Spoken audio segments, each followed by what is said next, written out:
వివాహేతర సంబంధం, మహిళపై వేధింపుల ఆరోపణలు ఎదుర్కొంటున్న తిరుమల తిరుపతి దేవస్థానం చైర్మన్ బిఆర్ నాయుడుపై ప్రస్తుతానికి ఎలాంటి చర్య తీసుకోకూడదని కూటమి సర్కార్ నిర్ణయించుకుంది. వైసీపీ ఒత్తిడికి తలవొగ్గి బిఆర్ నాయుడుని టీటీడీ చైర్మన్ పదవి నుంచి తొలగిస్తే కూటమికి మరింత డ్యామేజ్ జరగవచ్చు అని సీనియర్ నేతలు అభిప్రాయపడుతున్నారు. ప్రస్తుతానికి నాయుడు వ్యవహారం వేడిపై ఉన్నప్పటికీ దాన్ని ఎలా వదిలేస్తే దానంతటా అదే సర్దుకుంటుందని జనం మర్చిపోతారని ముఖ్యమంత్రి చంద్రబాబు నాయుడు భావిస్తున్నట్లు తెలుస్తోంది. ఇప్పటికిప్పుడు బిఆర్ నాయుడుపై ఎలాంటి చర్య తీసుకున్నా వైసీపీ చేస్తున్న ఆరోపణలను అంగీకరించినట్లే అవుతుందని, తప్పు చేసినట్లు ఒప్పుకున్నట్లు అవుతుందని, దీనివల్ల మరింత డ్యామేజ్ తప్పదని, వైసీపీ ఇంకా రెచ్చిపోతుందని కూటమి నేతలు భావిస్తున్నారు.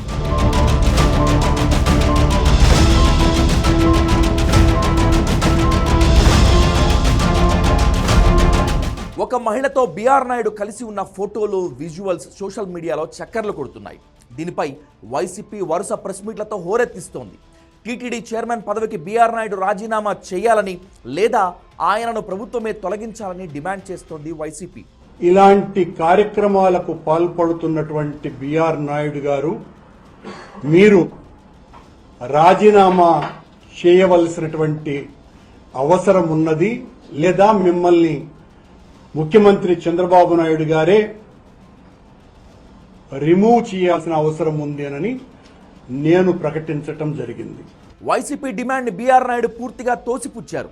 ఆ వీడియోలో ఉన్నది తానేనని, అవి చాలా కాలం క్రితమని, ఆ మహిళ తన కుటుంబ స్నేహితురాలని, వీడియోలో తప్పేముందని వివరణ ఇచ్చారు, ఎదురు ప్రశ్నించారు బిఆర్ నాయుడు. ఇప్పుడు ఏదైతే వీడియోలు పెట్టాడో వాళ్ళ ఫ్యామిలీ, మా ఫ్యామిలీ మోర్ దెన్ 30 years నుంచి మాకు ఫ్యామిలీ పరిచయాలు ఉన్నాయి. వాళ్ళ ఇంటికి మేము పోతాం, మా ఇంటికి వాళ్ళు వస్తారు. అంత మాత్రాన అసలు కొన్ని చోట్ల వీడియో మార్పింగ్ చేయడం జరిగింది. ఆ చేసే గాడిదలు సరిగా కూడా చేయలే. మళ్ళీ నేను ఎన్నిసార్లు చూసినా అందులో నాకేం తప్పు కనిపించలే. సో ఇవన్నీ చీప్ పాలిటిక్స్ ఆడి నా మీద బురద జల్తానంటే నేను భయపడేటోడిని కాదు. ఈ వ్యవహారంపై మీడియాలో రకరకాల వాదనలు వినిపిస్తున్నాయి. ఇదే విషయంపై ఏపీ ముఖ్యమంత్రి చంద్రబాబు నాయుడు, డిప్యూటీ సీఎం పవన్ కళ్యాణ్ సమావేశమయ్యారు. టీటీడీ చైర్మన్ పదవి నుంచి బిఆర్ నాయుడుని తొలగించాల్సిందేనని డిప్యూటీ సీఎం పవన్ కళ్యాణ్ పట్టుబట్టినట్లు సమాచారం. మిగిలిన వాళ్ల విషయంలో ఎలాంటి నిర్ణయం తీసుకున్నప్పటికీ టీటీడీ ధార్మిక సంస్థ కనుక నాయుడు రాజీనామా చేస్తేనే మంచిదని పవన్ అభిప్రాయపడినట్లు తెలిసింది. అయితే టీటీడీ చైర్మన్ పదవి నుంచి బిఆర్ నాయుడుని తొలగిస్తే వైసీపీకి కొత్త ఆయుధం ఇచ్చినట్లే అవుతుందని, బిఆర్ నాయుడు తప్పు చేసినట్లు ప్రభుత్వమే నిర్ధారించినట్లు అవుతుందని, రాజీనామా చేసినా తొలగించినా అసలుకే ముప్పు వస్తుందనే అభిప్రాయం వాళ్ళ సమావేశంలో వ్యక్తమైంది. బిఆర్ నాయుడు వీడియో ఎలాగూ అంత అభ్యంతరకరంగా ఏమీ లేదు కాబట్టి ప్రజల నుంచి అంత ఒత్తిడి ఉండదు అనేది కూటమి నేతల అభిప్రాయం.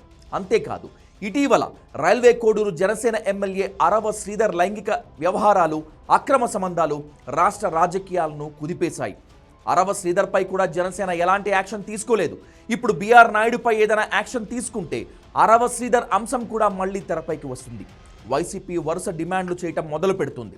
అందువల్ల ఇలాంటివి వ్యక్తిగత వ్యవహారాలు, పార్టీకి కానీ ప్రభుత్వానికి కానీ సంబంధం లేదు అంటూ వాటిని వదిలేస్తే 4 రోజులకి అవే చల్లబడిపోతాయి అనే అభిప్రాయంలో కూటమి నేతలు ఉన్నట్లు తెలిసింది.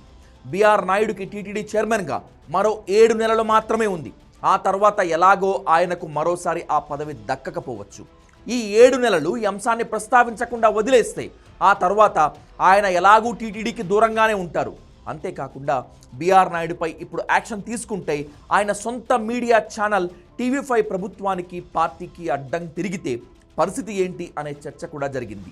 ఇలా వైసీపీ డిమాండ్లకు తలొగ్గి పార్టీ నేతలను ఒక్కొక్కరిని వేటు వేసుకుంటూ వెళితే రాష్ట్ర రాజకీయాల్లో వైసీపీ ఆధిపత్యాన్ని ఆమోదించినట్లు అవుతుంది. ఆ పార్టీ మరికొన్ని వివాదాస్పద అంశాలను తెరపైకి తీసుకువచ్చి ప్రభుత్వాన్ని, పార్టీలను అల్లరి చేసే అవకాశమే లేకపోలేదు. అందుకే ఇలాంటి వ్యక్తిగత వ్యవహారాలకు ప్రాధాన్యత ఇవ్వకుండా వదిలేయాలని కూటమి నేతలు డిసైడ్ అయ్యారు. ఇందువల్ల ప్రస్తుతానికి బిఆర్ నాయుడు టీటీడీ చైర్మన్ పోస్టుకు ఎలాంటి గండం లేనట్లే. ఆయన యథావిధిగా చైర్మన్గా కొనసాగుతారు. కానీ 7 నెలల తర్వాత మాత్రం మళ్ళీ ఆయనకు ఈ పదవి దక్కకపోవచ్చు.